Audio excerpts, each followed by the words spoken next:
قرآن پاک کے الفاظ یہ میرے سامنے تیسرا پارہ، سورت کا نام سورت البقرہ، آیت الکرسی۔ فرمایا اللہ لا الہ الا ہو الحی القیوم لا تاخذہ سنۃ ولا نوم۔ جن دوستوں کو آیت الکرسی یاد ہے، میں نے آیت الکرسی پڑھی ہے کہ نہیں؟ یہ حوالہ بھی سامنے ہے۔ اللہ کے بغیر کوئی عبادت کے لائق نہیں، کوئی پیر، کوئی فقیر، کوئی بزرگ، کوئی شاہ صاحب، کوئی زندہ، کوئی مردہ عبادت کے لائق نہیں۔ عبادت کے لائق صرف کون ہے؟ مسئلہ سن لو، اللہ کے سچے ولی کی جوتی لے آؤ، میں سر کا تاج بناؤں گا۔ اللہ کے سچے ولی کے قدموں کی مٹی لے آؤ، آپ کے سامنے میں آنکھوں کا سرما بناؤں گا۔ پیروں کی شان برحق ہے، فقیروں کی شان برحق ہے، شاہ صاحب کا مقام برحق ہے، اللہ کے نبیوں کی نبوت برحق ہے، رسولوں کی رسالت برحق ہے، لیکن عبادت صرف کس کا حق ہے؟ الحی۔ آیت الکرسی، ہمیشہ زندہ رہنے والا صرف اللہ ہے، تو عبادت کے لائق بھی صرف اللہ ہے۔ جملہ میرا یاد رکھ لینا، جس پر موت آئے وہ عبادت کے لائق نہیں ہو سکتا۔ اور نمبر 2 القیوم، ساری کائنات کو قائم رکھنے والا اللہ ہے، تو عبادت کے لائق بھی صرف اللہ ہے۔ اور نمبر 3 لا تاخذہ سنۃ ولا نوم، نیند سے پاک صرف اللہ ہے، اونگ سے پاک صرف اللہ ہے۔ اونگ، یہ اونگ ہے، آپ اونگ کو کیا کہتے ہیں؟ یہ تو باسی ہم بھی کہتے ہیں سریکی میں۔ اوباسی سے پاک، نیند سے پاک صرف اللہ ہے، تو عبادت کے لائق بھی صرف۔ میں نے سبق روک دیا، میری طرف دیکھیں۔ حضرت موسیٰ علیہ نبی پاک سو رہے تھے، سبق نہیں بھولانا، ابھی مانی نہیں کھائی۔ حضرت موسیٰ علیہ السلام کے پاس قوم آ گئی اور کہنے لگے حل ینام ربک، حضرت موسیٰ علیہ السلام یہ بتاؤ آپ کا رب بھی سوتا ہے کہ نہیں سوتا؟ آپ کے رب کو بھی نیند آتی ہے کہ نہیں آتی؟ حضرت موسیٰ علیہ السلام نے فرمایا اتقوا اللہ، اللہ سے ڈرو، ایسی باتیں نہ کرو۔ حضرت ہم تو تسلی چاہتے ہیں، پتہ نہیں ہے ہمیں۔ حضرت موسیٰ علیہ السلام کو اللہ نے فرمایا میرے پیغمبر میں اللہ نے جواب دینا ہے، رات کے وقت جب عبادت سے فارغ ہو جاؤ 2 شیشے کے پیالے لے لو، پیالو شیشے کے، ان میں پانی بھر دو، اور ایک ہاتھ میں ایک شیشے کا پیالو، دوسرے ہاتھ میں دوسرا شیشے کا پیالو پکڑ لو، بس یہ آپ کی ڈیوٹی ہے۔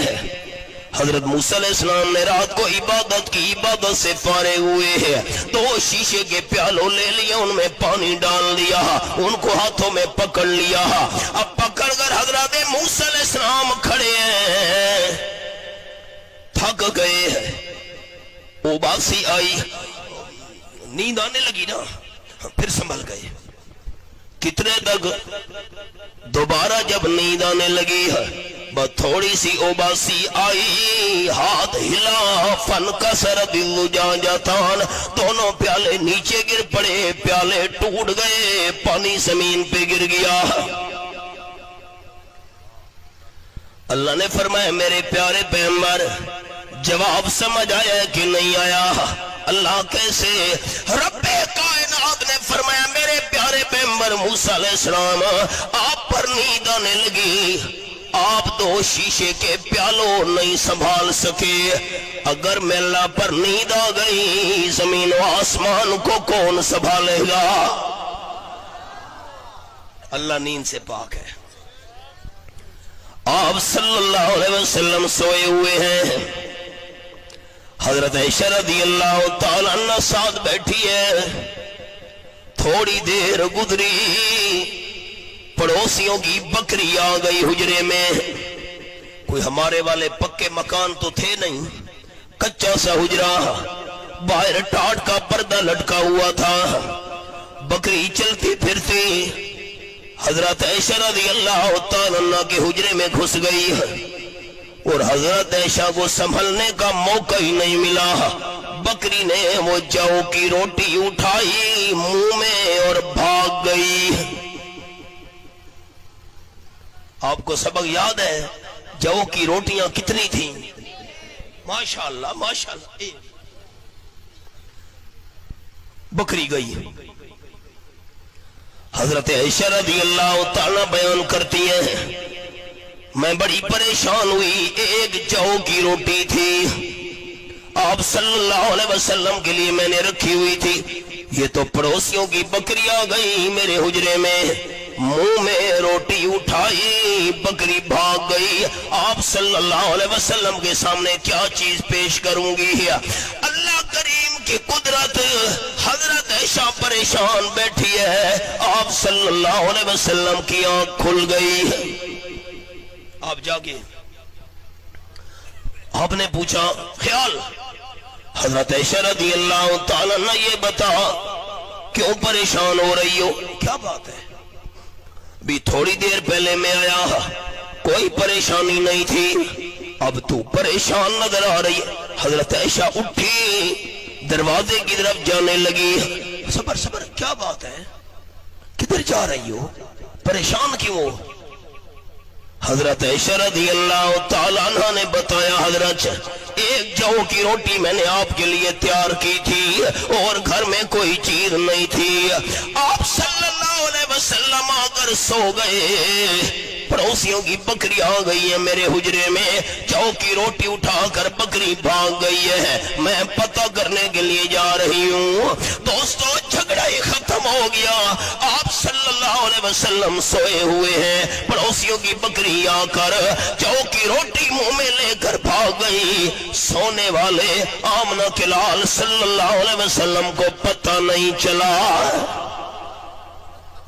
پتہ چلا شکارپور والے کہتے ہیں مردوں کو سب کچھ پتہ ہے. واہ بھائی واہ. آپ صلی اللہ علیہ وسلم نیند کی حالت میں ہیں، زمین کے اوپر ہے اور پتہ نہیں چلا. نہیں سمجھے؟ مسئلہ یاد کرو. زمین کے اوپر سوئے ہوئے ہیں بستر پر، نیند میں ہیں، پتہ. قرآن سچا ہے، سچا ہے. یہ میرے سامنے 7واں پارہ، سورت کا نام سورت الانعام ہے. یہ آیت نمبر 50 میں نے کھولی ہوئی ہے. اعلان کرو میرے حبیب صلی اللہ علیہ وسلم کے لا عالم الغیب. میں آمنہ کلال صلی اللہ علیہ وسلم غیب نہیں جانتا. غیب جاننے والا صرف اللہ ہے. آپ بھی تو بادشاہ ہیں نا. لوگ کہتے ہیں جی پیروں کی بلیاں غیب جانتی ہیں. بلیاں ہو. ایک پیر صاحب کے پاس بلی تھی، جتنے مہمان آنے ہوتے تھے اتنی دفعہ میاؤں کرتی تھی. ایک دن یہ لوگوں نے جھوٹے قصے بنائے. ایک دن بلی نے 7 دفعہ میاؤں کیا. 7 میاؤں میاؤں. مہمان آ گئے 8.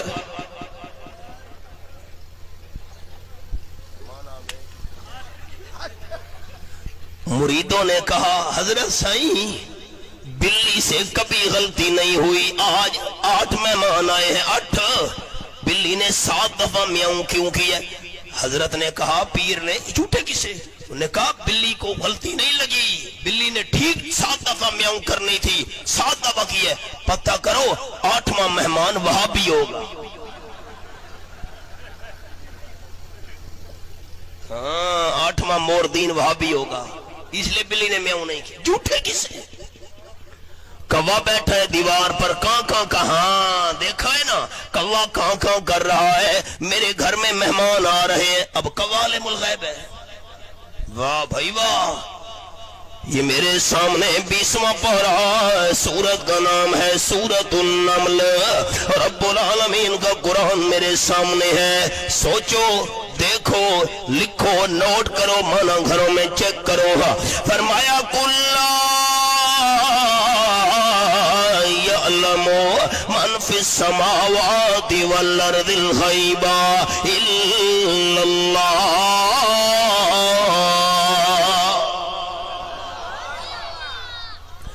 اعلان فرما دو میرے حبیب صلی اللہ علیہ وسلم، آسمانوں والی مخلوق بھی غیب نہیں جانتی، زمین والی مخلوق بھی غیب نہیں جانتی، فرشتے مخلوق ہیں غیب نہیں جانتے، انسان مخلوق ہیں غیب نہیں جانتے، جنات مخلوق ہیں غیب نہیں جانتے.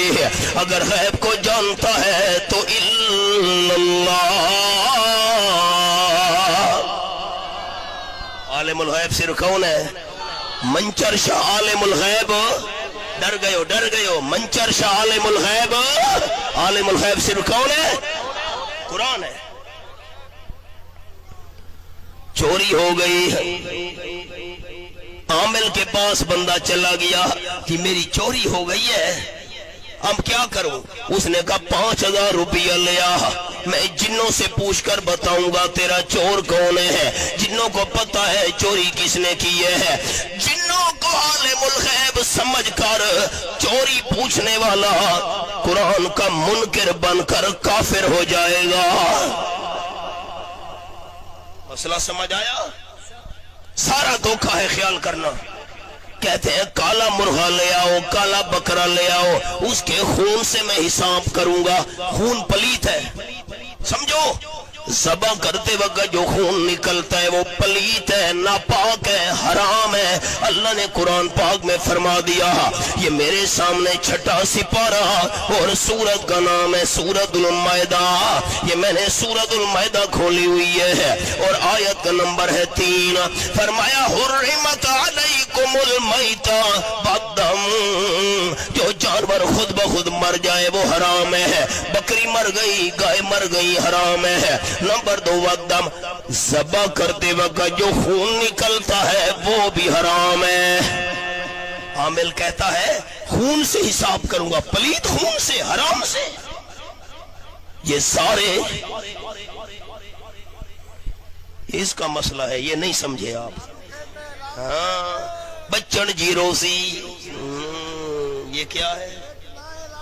ہاں بچن جی روزی، سارا دھوکہ ہے. آپ بتائیں جن غیب جانتے ہیں؟ اونچا بتاؤ نا. جن غیب جانتے ہیں؟ جو جنوں کو عالم الغیب سمجھے وہ قرآن کا منکر ہے. جو فرشتوں کو عالم الغیب سمجھے قرآن کا منکر ہے. جو انسانوں کو عالم الغیب سمجھے قرآن کا منکر ہے. جو پیروں فقیروں کو عالم الغیب سمجھے قرآن کا منکر ہے. عالم الغیب صرف کون ہے؟ ہمارے ایک مولوی سے فوت ہو گئے پنجاب میں، پسٹل بھی ساتھ رکھتے تھے، بڑے دلیر آدمی تھے. مسجد سے باہر نکلے تو ایک نجومی بیٹھا تھا، لوگوں کو کہہ رہا تھا آؤ آؤ میں تمہیں غیب کی باتیں بتاؤں. مولوی صاحب نے کیا کیا؟ جوتی اتار لی پاؤں سے. اردو میری سمجھ آ رہی ہے؟ اس نجومی کے سر پر کھڑے ہو گئے جوتی لے کر. تو کہتا ہے میں غیب جانتا ہوں، اب بتا میں تجھے کیا پتا ہے، میں تجھے جوتی ماروں گا کہ نہیں ماروں گا؟ بتا. وہ دوسروں کو بتا رہا ہے، اپنا بتا. جوتی میں ماروں گا یا نہیں ماروں گا؟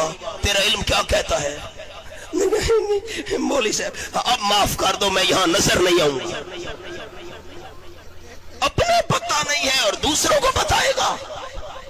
غیب کی خبریں بتانے کے دعوے کرنے والا نجومی، عالم الغیب ہونے کے دعوے کرنے والا پیر، عالم الغیب ہونے کے دعوے کرنے والا شاہ صاحب، فقیر صاحب جھوٹا، اللہ کا قرآن سچا.